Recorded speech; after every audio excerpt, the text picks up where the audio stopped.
If the Carolina Panthers miss the playoffs, Victoria, is it a failure of a season?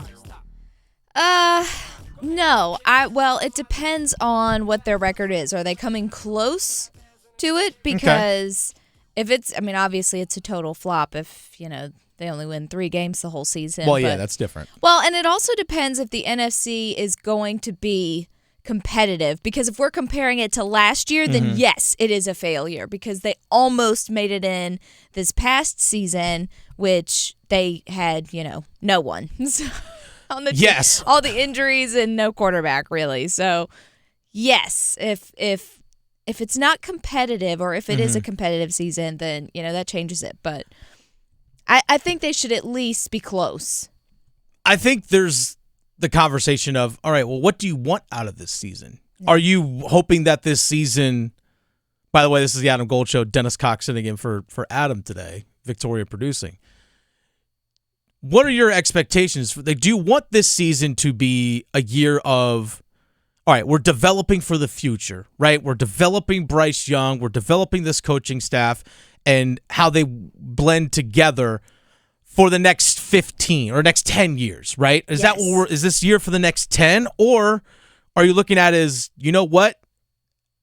If we can make the playoffs right now, because every team in the NFC South, probably including the Tampa Bay Bucks, thinks they can win the division this season. Yeah. Right? Last because year. they're looking at, wait, Tampa Bay finished the year 8-9. Granted, that last game, they mailed it in because they had already had the division wrapped up, so they didn't even try to win. Brady and some of those guys didn't even play. Well, they may not try this year with Baker. That's all right. Well, I mean, you signed Baker Mayfield. Maybe you are not trying. Yeah. Maybe, you know what? They might be like, hey, let's sign Baker Mayfield. Maybe we can get a top pick. Maybe. Maybe that's the trick.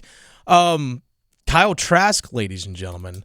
But Atlanta, New Orleans, Carolina, you're looking at this division's there for the taking. Yeah. So it could be a situation where, you know what, if you go 10-7, yeah, you could absolutely be in there. You're absolutely in. But if you go 9-8 this season, you don't make the postseason. Reconsider that a failure. I can see both sides of it. For example, the goal is to win the Super Bowl, right? The goal is to win. Yep. Okay, so if you don't do that, a lot of coaches and people are going to tell you. You failed. Yeah. Because that's the ultimate goal. But you also have to have the reasonable expectation or reasonable conversation with yourself of okay, are we there yet? Yeah.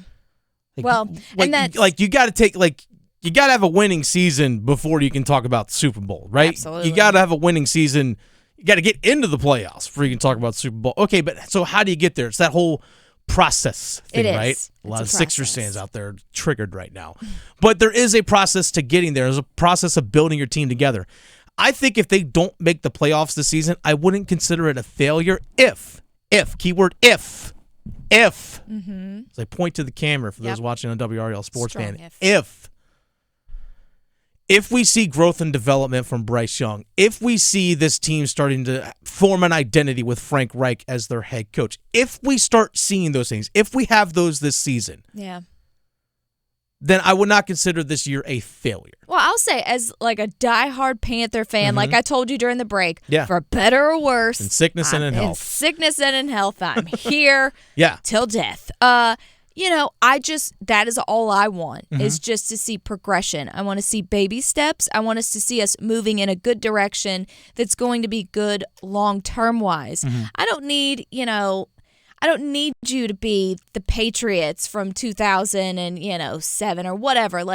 I just want to see baby steps in the right direction, because I feel like the last 3+ years we have not been going in the good direction of trying to win, and it didn't make any sense. So if I start to see smart play calling, the guys working together, chemistry, I'm all for it. I'm okay. If we do a rebuild and we actually do it and stick with it, I'm good. And I think, again, growth with Bryce Young, I think, is a big thing as well. Now, he's going to struggle at times this season. He's a rookie quarterback in the NFL. Sure. It's okay. It happens. Heck, we see year 3 guys struggle in the NFL. And I also say that's okay, too. You ain't going to figure this thing out overnight. No. You're just not. Now, we see in practice, I know he threw an interception today. Right. It's not the end of the world. It's not the end of the world. No. It's okay. But here's also an opportunity for Bryce Young to figure out his limits right now. Test his limits. Get it out now. Get it out now. Now, this is the first time we see 11 on 11 today because the first time we see the Carolina Panthers in training camp with full pads on. So, interception was thrown when the pocket collapsed and he just kind of threw one up there. Okay. So, how does that work now in terms of where do you go in terms of your development? How does it work in terms of like, okay, now the pocket's collapsing. I can't just throw this thing up there now and just throw up a prayer. Yeah. How does it work now for him moving forward? Like, okay, eat the football, take the sack. Now, if it's you need a touchdown or you need a first down because it's fourth down, then you throw it up there. That's a situational type thing. But learn your limits, make mistakes, but then learn from them. Yeah. That's the thing I want to see. Learning from your mistakes. Yeah. But the only way you can really learn and grow is to make mistakes, right? To do it. Yeah. You need, and I want... Fail a little bit. It's exactly. all right. I want him to go through that mental process of what it is to fail in practice versus on the field because it's close. I mean, it's still, your brain's still going to have the same thought process. So I would rather him have those tough situations that he has to figure out in practice. And yeah, if he throws an interception, it's fine. It's not the end of the world. We've seen in training camps, even late in their careers, like, well, I say late in their career because Patrick Mahomes is however many 5-6 years into it now. Yeah. Is that even in training camp, you'll see multiple times where he throws multiple interceptions in a day. But you know what? He's seeing the limits of his receiver. Like, okay, where can I place this jump ball? Like, can you go get this if I put it here? Yeah. Can you do that?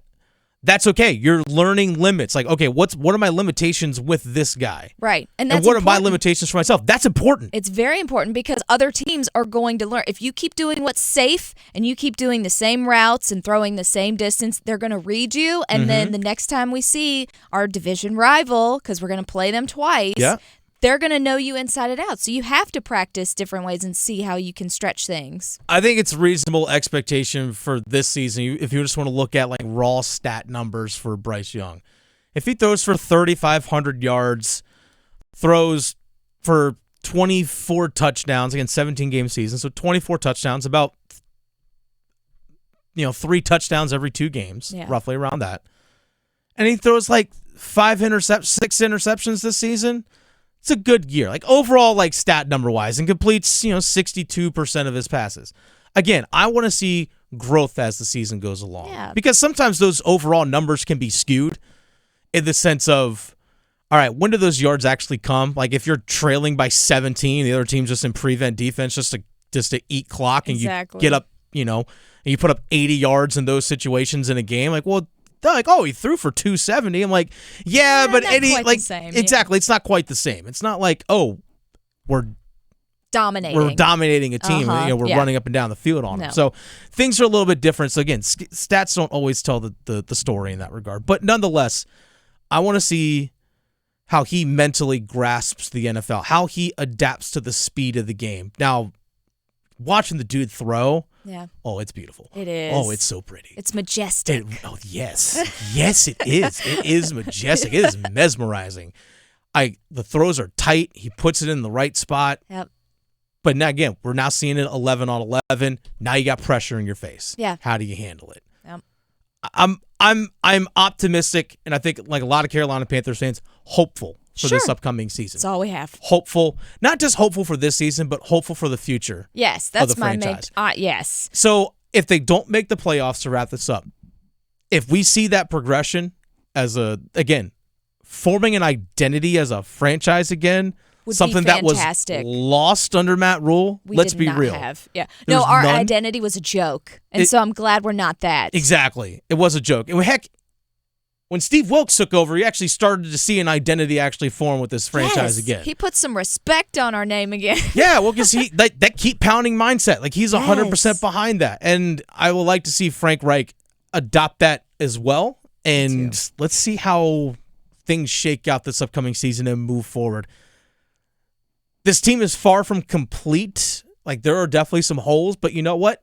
Every team in the NFL has. Got to start somewhere, yeah. Exactly. You got to start somewhere. Grow and build the young core of your roster. If you do that this season, then it's not a failure. Nope. But if you win the Super Bowl, that'd be great. That'd too. be great too.